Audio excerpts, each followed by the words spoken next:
Hola, ¿qué tal? Muy buenas noches. Para mí es un gusto volver otra vez a estar aquí.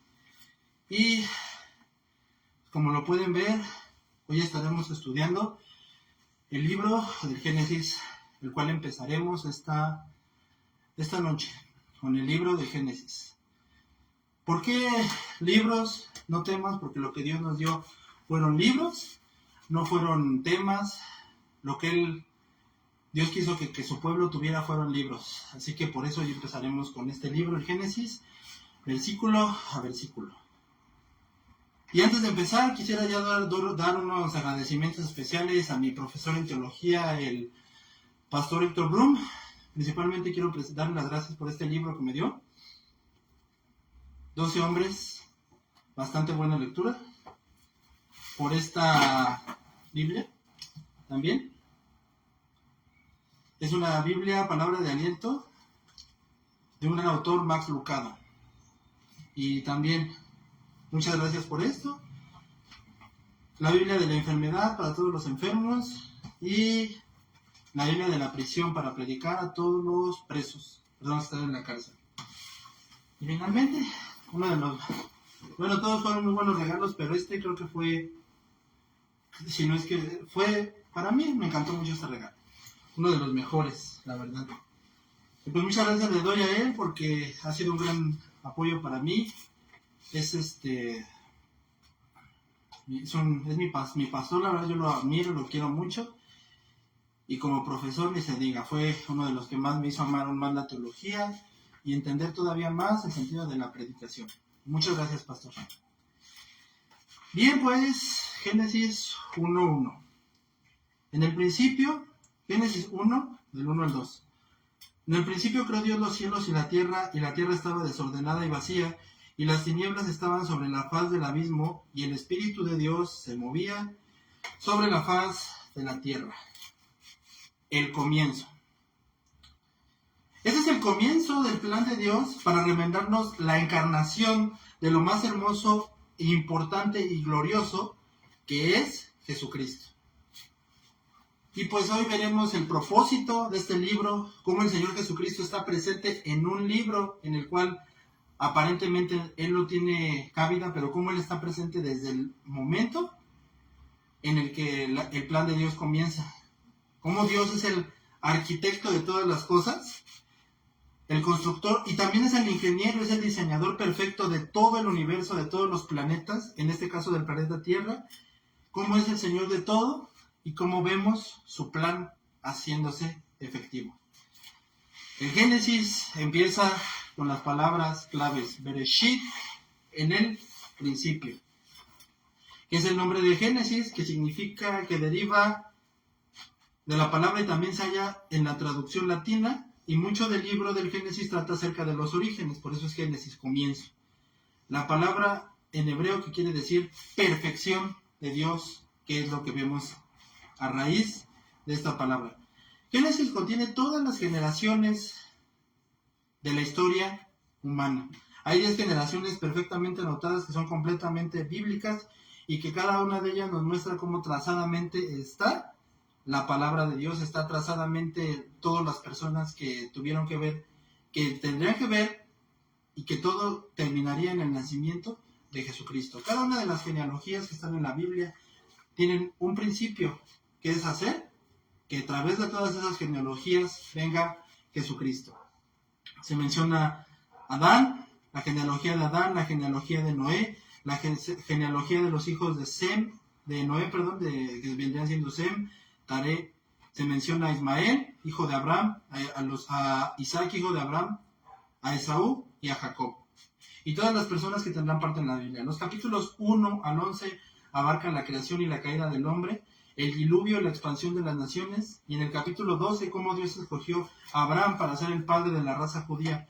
El resto de Génesis es la historia de Abraham y sus descendientes, Isaac, Jacob y José, es decir, los patriarcas, porque nos damos cuenta de que no existe una historia tan antigua. Nada hay dentro del libro más antiguo que existe, al contrario, muchas cosas narradas por los escritores paganos más antiguos se pueden descubrir que son costumbres de naciones diferentes y confirman lo relatado en el libro del Génesis, es decir, absolutamente todos los reinos paganos o todos los reinos que existieron o que fueron contemporáneos, los primeros pobladores de la tierra solamente hacen válido el libro del Génesis.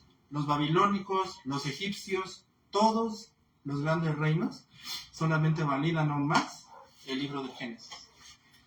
El autor del libro es Moisés, el cual fue educado en la idolatría de los egipcios y es el autor de los primeros 5 libros de la Biblia. Por supuesto, Moisés sabemos que no vivía cuando ocurrieron los hechos de Génesis, pero el Espíritu Santo lo guió a escribirlos.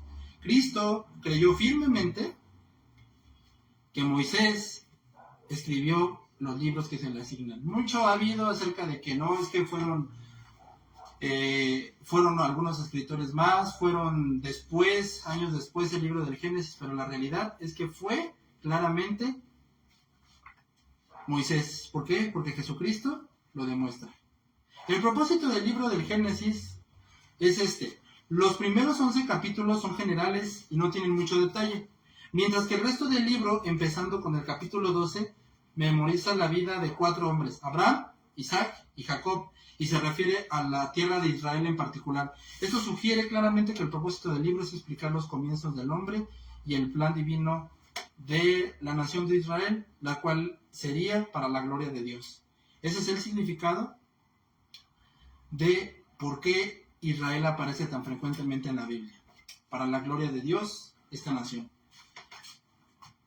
Empezamos con los cielos y la tierra, pero Dios decide relacionarse con la tierra.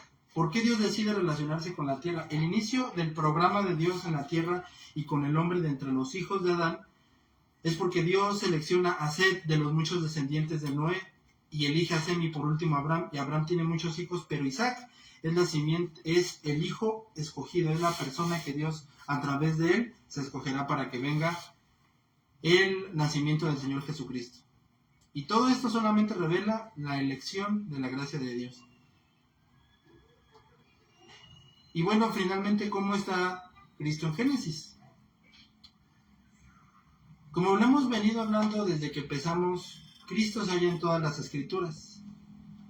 Se le menciona completamente en el libro de Génesis y veremos cómo en cada momento, en cada párrafo, en cada letra, todo solamente apunta hacia Él, incluso desde Génesis. Ahora sí que veamos cómo es el arquitecto de todo. En el principio creó Dios los cielos y la tierra. Génesis contiene 4 cosas teológicas esenciales y muy básicas. Dios es único, Dios es todopoderoso, Dios es todo soberano y Dios es Rey y Señor de toda la creación. Sabemos que Jesucristo es el autor de todo y por Él fueron creadas todas las cosas. Por Él y para Él.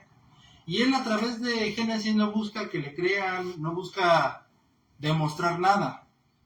Realmente eso es lo que Dios no busca en Génesis, demostrar nada, solamente dejar en claro que Él es el creador de todas las cosas. En el libro del Éxodo, Él se burló de todos los dioses egipcios. Bueno, no creían que Él sería capaz de dominar el sol, lo apagó. Así lo vemos en el libro del Éxodo. No creían que Dios era tan poderoso que podía tener control del agua, convirtió el río Nilo en sangre. No creían que Dios era tan poderoso como para matar a su ganado y acabó con todo su ganado. Impidió que todos los primogénitos egipcios siguieran viviendo.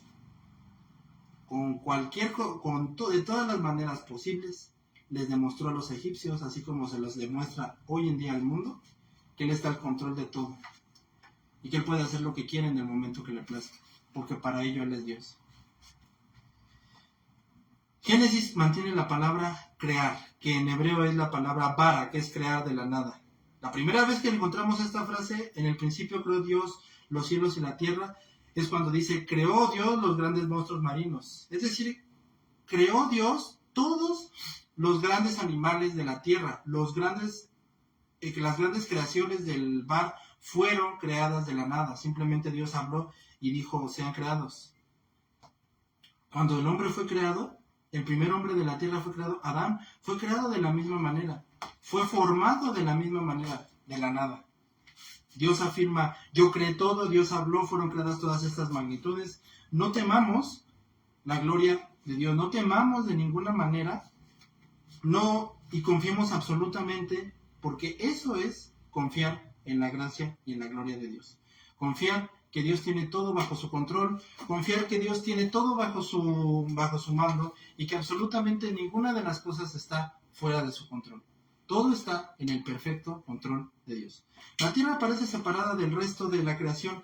¿Por qué? Porque la tierra es el lugar donde la humanidad, nosotros, tú y yo, somos esa raza, y tú y yo somos criaturas y creación de Dios, y le debemos todo a Dios. Por eso es que Dios se enfoca en la tierra. La tierra sería el lugar donde Él, Señor Jesucristo, mostraría el gran amor de Dios por la humanidad al morir en esta cruz. El plan de Dios se centró en esta tierra, no se centró en Marte, no se centró en Júpiter, no se centró en Saturno, no se centró en galaxias que son inentendibles para el ser humano. El plan de Dios solamente se centró en la tierra. Hay muchos misterios en esta tierra y todos están bajo el control de Dios. Hay muchos misterios aún dentro de las mismas escrituras y todos están bajo el control de Dios. Y todos esos misterios ni a ti ni a mí nos corresponde resolverlos, porque por eso son los grandes misterios de Dios. Pero ¿quiénes somos y por qué estamos aquí? Eso lo llevamos dentro de nosotros mismos y es vivir para la gloria de Dios. No tenemos otro sentido. Si tú crees en Génesis 1:1, en el principio creó Dios los cielos y la tierra, creerás toda la Biblia, si lo crees verdaderamente. Así es como poderosamente Dios se presenta, con su nombre Elohim. Martín Lutero dice sobre la palabra Elohim: Moisés tuvo como objetivo mostrar la naturaleza trinitaria de Dios, es decir, Padre, Hijo y Espíritu Santo. Elohim. El Salmo 8 dice: consideremos la obra de los dedos, la luna y las estrellas que Él formó, dándonos cuenta de que los cielos cuentan la gloria de Dios y el firmamento anuncia la obra de sus manos. El apóstol Pablo en Romanos 1:20 se refirió a Dios de esta manera: desde la creación del mundo sus atributos invisibles, su eterno poder y divinidad se han visto. Es decir, el mundo entero ve los montes, ve los cerros, ve los ríos y no puede decir vienen de la nada o se crearon de la nada. Cuenta que una vez el mismo Isaac Newton solamente le dijo a un ateo: ven a mi casa a comer. Y esa misma noche que el ateo fue a comer, Isaac Newton hizo una maqueta de la nada. Una maqueta perfectamente diseñada del sistema solar. Y el mismo Isaac Newton solamente dijo esta palabra: ¿qué opinas de esta creación? Y el ateo dijo: muy bonita creación, excelente. ¿Quién hizo esta maqueta? Isaac Newton dijo: se hizo sola. Bueno, el ser humano no puede creer eso de ninguna manera. Eso ya es un pensamiento completamente anormal, decir que las cosas salen de la nada. Hebreos dice: por fe entendemos que el universo fue preparado por la palabra de Dios. Dios habló y fue creado el universo, como lo hemos visto, crear de la nada. De modo que lo que no se ve fue hecho de cosas visibles. Lo que no se ve fue hecho de cosas visibles. Ingeniero y señor de todo. La tierra estaba desordenada y vacía y las tinieblas estaban sobre la faz del abismo, sin forma y sin habitantes. Una masa gigante sin vida, llena de agua y oscura, bastante tenebrosa. Dios es Señor y Él puede hacer lo que Él quiere.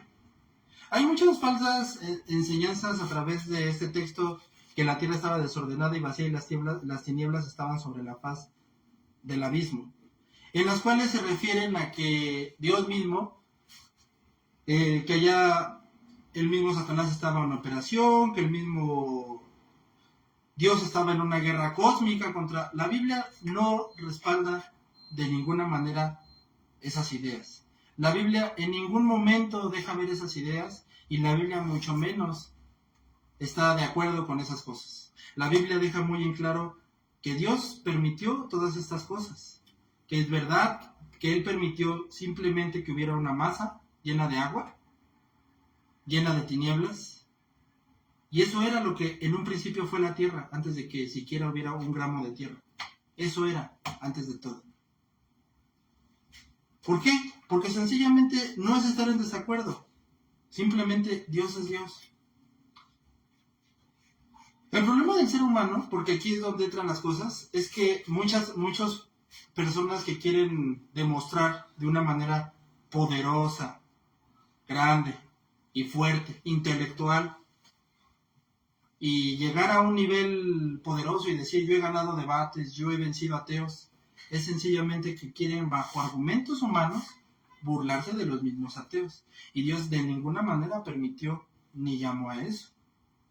El apóstol Pablo, cuando fue a ver a estoicos, a griegos, bastantes filósofos, él pudo haber pensado, puedo ir con argumentos humanos, puedo ir con sus argumentos inteligentes, puedo voltearle sus argumentos, puedo debatir fuertemente con ellos, pero él les dejó muy en claro que no, solamente con el evangelio de Dios.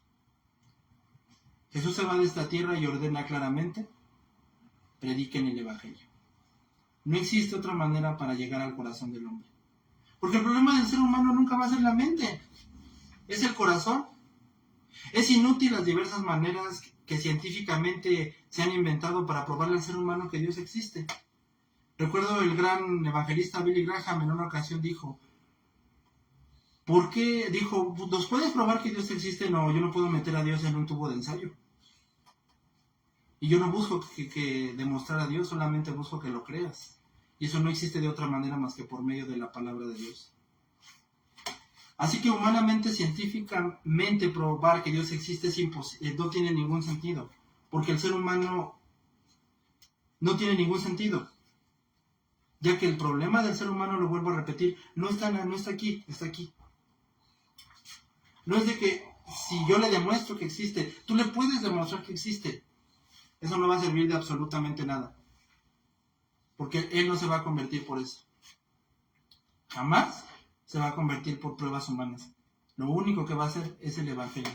Porque el hombre, su problema, te lo vuelvo a repetir, no es su mente, no es su intelecto, no es que me faltan pruebas. No, es que tú quieres seguir en tu necedad y no quieres creer que Dios es el Señor. Ese es el problema del ser humano.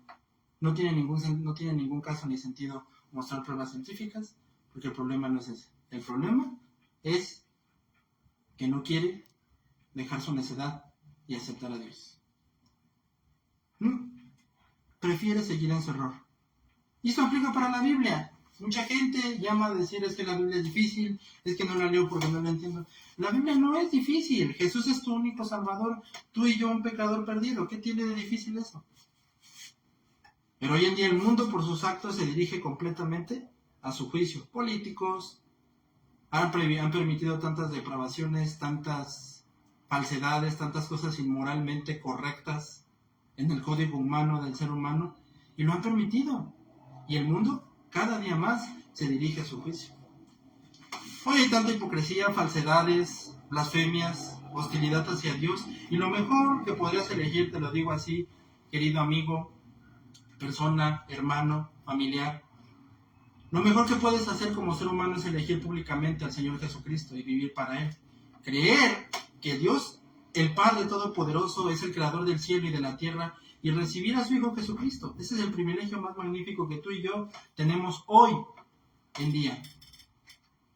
Hay mucha expresión de libertad y de toda clase de cosas. Y hoy en día todos proclaman la libertad cuando no saben ni siquiera lo que es libertad. Y libertad para el ser humano solamente es seguir esclavizado a su pecado.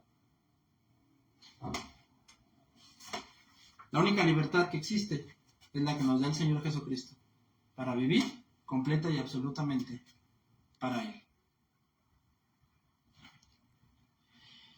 Desde el comienzo Dios deja muy en claro, no me interesa lo que hagan los demás, no me interesa si se burlen, lo hemos visto en el Salmo 2, no me interesa si el ser humano se cree pobre del ser humano, ¿no? Hasta dice Dios que le causa risa, se burla de ellos.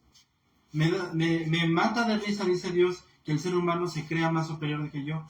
Me mata de risa que el ser humano crea que va a encontrar su origen él solo. Pobre gente, dice. Sinceramente a Dios le causa tanta risa. Como pensar que un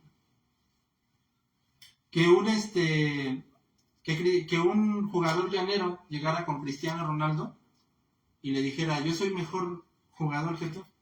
¿O te imaginas que una persona que sale a correr una vez al mes llegara con Usain Bolt, uno de los más grandes corredores, y le dijera, yo corro mejor que tú?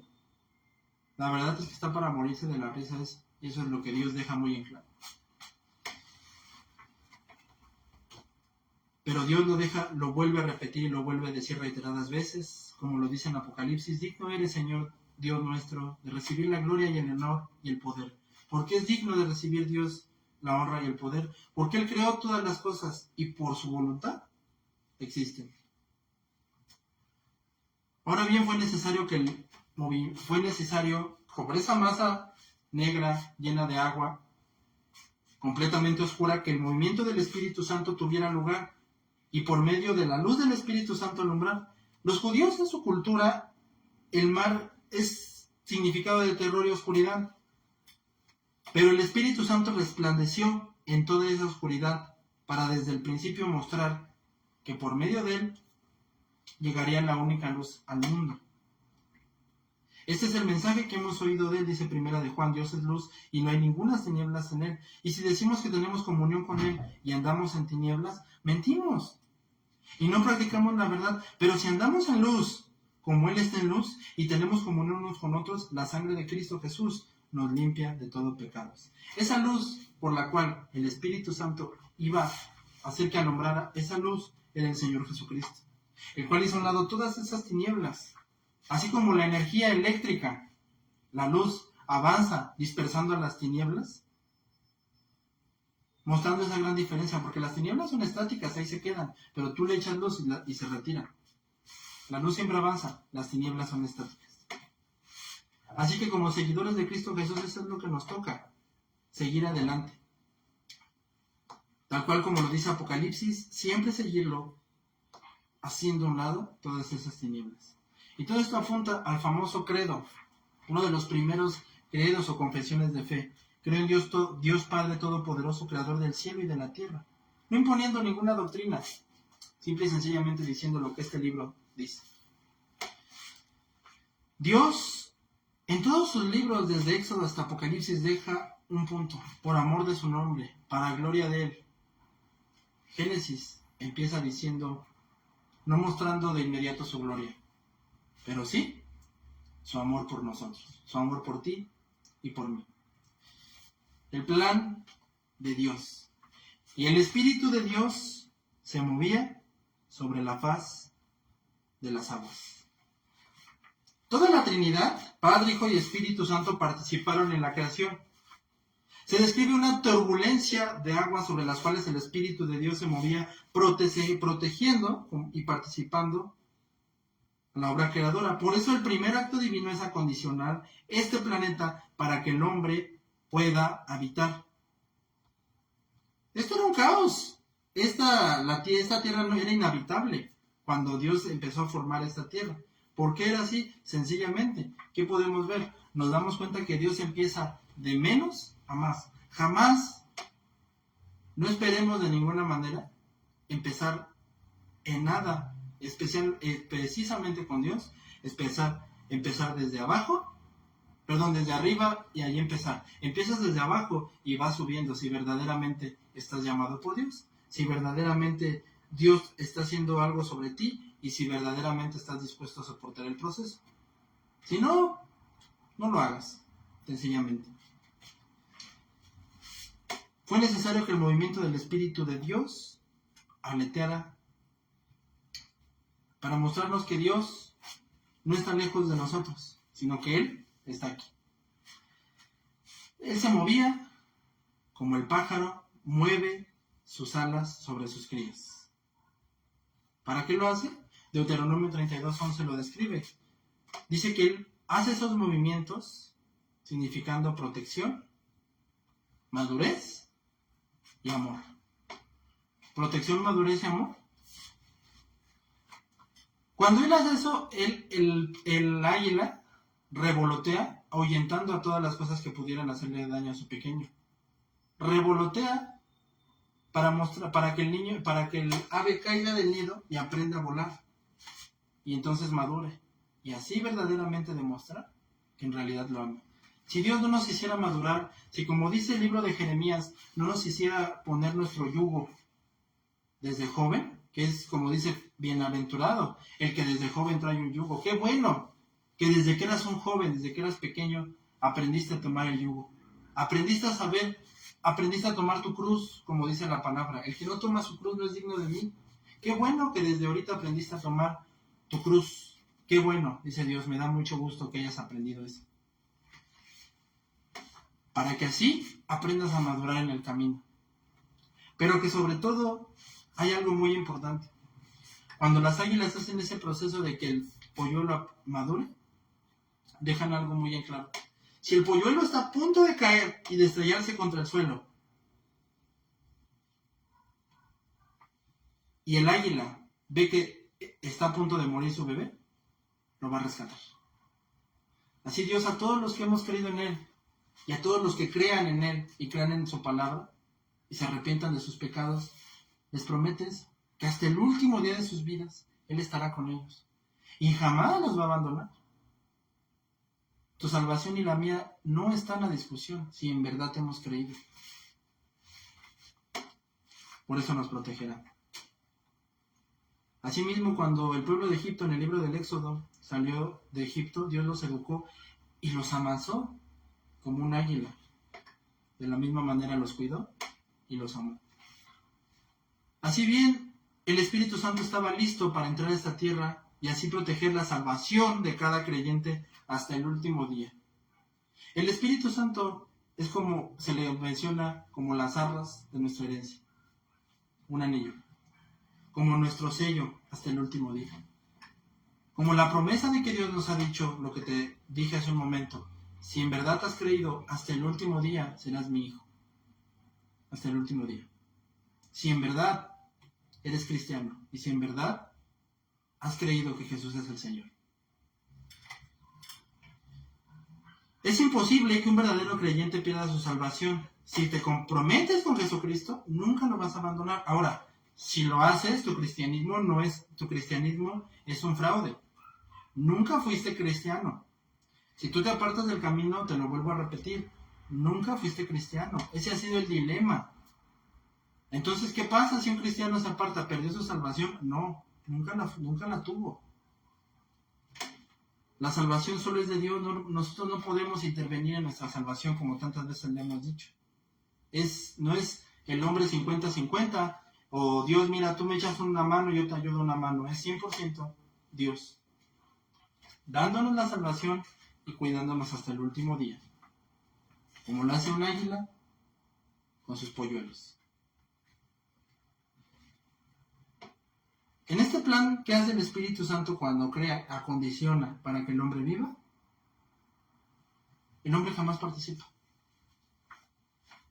Es verdad que más adelante lo veremos en las siguientes prédicas, pero es verdad que el hombre sí, Adán, llega a participar y llega a estar en el jardín del Edén, pero la realidad es que no participa el hombre en nada para acondicionar este planeta. Eso solamente Dios. Asimismo, el Espíritu Santo en un mundo de tinieblas mostró su luz, mostrando perfectamente desde siempre el Evangelio de Dios. El Evangelio de Dios no es el Evangelio del reino, no es otro Evangelio. El Evangelio de Dios es uno solo. Y es todo el consejo de Dios. Todo el consejo, toda la palabra de Dios. Y en un mundo lleno de maldad, de falsedad, la luz del Evangelio siempre resplandecerá. Si resplandeció en aquellos tiempos, si resplandeció en aquella era, en aquel tiempo en el cual la luz alumbró, la luz del Espíritu Santo alumbró toda la tierra por medio del Señor Jesucristo, lo seguirá haciendo. Así como resplandeció en la época de los apóstoles después de que Jesucristo ascendiera a los cielos, así como resplandeció en los primeros cristianos, como resplandeció en la época de la Reforma, en la época de los puritanos en Estados Unidos con el Gran Despertar, más adelante con la llegada de grandes predicadores como Martin Lloyd Jones, Jan Campbell Morgan, Ian Murray, y como seguirá resplandeciendo en el corazón de los verdaderos cristianos hasta el último día de nuestras vidas, y mejor dicho aún, hasta que Jesucristo regrese a la tierra. Ahora, queda la pregunta, ¿por qué Dios creó al ser humano? La principal respuesta es porque Él quiso tener compañerismo con la humanidad. Creó a un ser moralmente libre. No creó a un ser esclavo. A un ser libre que le muestra realmente su bienestar. Pero el ser humano debe de decidir qué camino va a elegir. Como lo hemos visto, solamente tenemos dos opciones. Elegir a Dios como nuestro Rey y Salvador o elegirlo como nuestro enemigo. Elegir eternamente estar en el cielo y gozando de la presencia de Dios o elegir eternamente en el infierno. O nos postramos en esta vida a alabarlo como nuestro Señor y nuestro Salvador y lo reconocemos como nuestro Dios, o sencillamente terminamos en el infierno reconociéndolo como Dios. Solamente dos caminos, o nuestro Salvador o nuestro Rey. Perdón, o nuestro Rey o nuestro enemigo.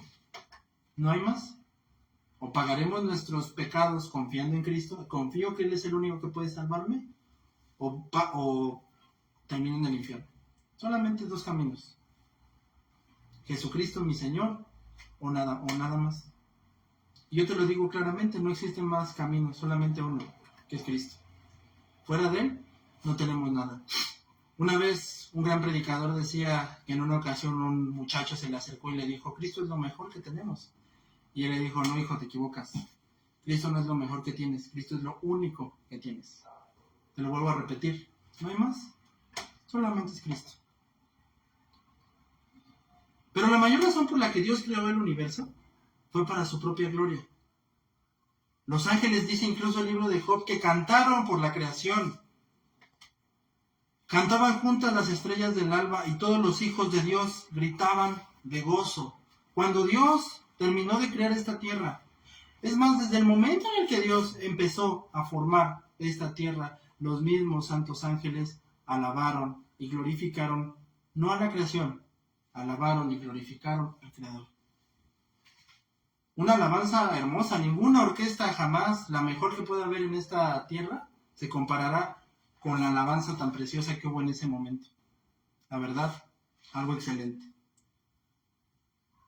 Y llevando esto a la conclusión, ¿tendrán algo en común el libro del Génesis con el libro del Apocalipsis? Vemos que sí. En Apocalipsis Dios creó los cielos y la tierra, pero en el Apocalipsis un día creará un nuevo cielo y una nueva tierra en la cual vivirán Él y todos aquellos que hayan confiado en Él como su Señor y Salvador. En el libro del Génesis, Satanás primero atacó al hombre. Sin embargo, en Apocalipsis, Satanás será derrotado completamente. Dios hizo las tinieblas y la luz a propósito. Como lo hemos dicho, Él permite muchas cosas para glorificarse. Dios no es el autor del pecado, no es el autor del mal, lo ha permitido para glorificarse. Pero aunque Él haya hecho las tinieblas y la luz, en Apocalipsis menciona que cuando Él regrese a esta tierra, no habrá más noche. Dios sacó en Apocalipsis, sacó a Adán del jardín del Edén, pero el pueblo de Dios será bienvenido al paraíso celestial. Ese Edén que se perdió en Génesis, por el Señor Jesucristo fue restaurado, con la promesa, fue restaurado en una comunión que tenemos con Él, pero con la promesa que un día completamente podremos estar con Dios, igual como un día se estuvo en Edén. Y el juicio y el amor y la gloria de Dios serán mostradas a todo el mundo, como se mostró en el libro del Génesis. Lo más importante, como lo hemos venido hablando, es que desde el principio el Señor Jesucristo estaba presente. Así lo menciona Juan, el evangelista, el evangelio de Juan, del 1 al 4, del 1 del Juan 1. En el principio, Bereshit, era el verbo y el verbo era con Dios y el verbo era Dios. Desde el principio, Dios, Jesús, está presente. Así como el libro del Génesis se enfocó en decir, en el principio Dios actúa creando al hombre, así también el Evangelio de Juan es claro en decir, en el principio estaba Cristo. En ese mismo principio en el que fueron creadas todas las cosas, en ese mismo principio estando Cristo, porque ese es el plan de Dios. Ese es el inicio de este gran plan que tiene Dios. Por eso dice, todas las cosas por Él fueron hechas, y sin Él nada de lo que ha sido hecho fue hecho. En Cristo estaba la vida, y la vida era la luz de los hombres. La luz en las tinieblas resplandece, y las tinieblas no prevalecen contra ella. Por eso mismo, querido amigo, hermano, familiar, ese es el plan principal de Dios. Reconocer y recordar que si desde ese momento estuvo Cristo, Él estará hasta el último momento, porque ese es el plan de Dios para toda la humanidad. Que crean y que sepan que Jesucristo, su Hijo, fue torturado, crucificado, y que al tercer día se levantó, para que todos aquellos que en Él crean tengan vida eterna. Y aquel que crea vivirá eternamente, porque como Él lo dijo, si Él ha resucitado, vivirá. Si Él ha resucitado, si Él resucitó, entonces todos aquellos que crean en Él vivirán eternamente. Ya no verán la muerte. Como una vez a el mismo Señor Jesucristo le dijeron, yo sé que algún día resucitará mi familiar. Y Él mismo le dijo, el que cree en mí, aunque muera, vivirá. Porque si yo he muerto, debes de saber. Si yo he muerto, dice el Señor Jesucristo, y he vuelto a vivir, debes de saber que todos aquellos que crean también volverán a vivir. Porque ese es el plan desde el libro del Génesis, que todos los humanos sepan y entiendan que Dios Todopoderoso dio la vida, que somos hijos, que dio la vida y que resucitó, para que todos aquellos que en Él crean no se pierdan, sino que tengan la vida eterna. El que no cree, sabemos claramente que ya ha sido condenado, pero el que cree que Él es su Salvador, ha sido salvado. Así que hoy, no mañana, no después, no en 3 días, hoy es el día de la salvación. Mañana no sabemos lo que pasará, no sabemos si estaremos en esta tierra, pero sabemos con toda certeza y seguridad que hoy el Señor Jesucristo te ofrece y te da la salvación tal cual la planteó y la dio desde el primer día de la creación en Génesis, porque ese fue el plan y sigue siendo el plan de Dios, Jesucristo. Ese es el plan de Dios, la salvación que da a todos aquellos que en Él crean. Dios te bendiga, que la palabra de Dios haya hecho un efecto sobre ti y que estas palabras, como dijo una vez el Señor Jesucristo, podrán pasar. El cielo y la tierra podrán pasar, pero estas palabras jamás van a pasar. Que Dios te bendiga y espero vernos pronto. Cuídate mucho.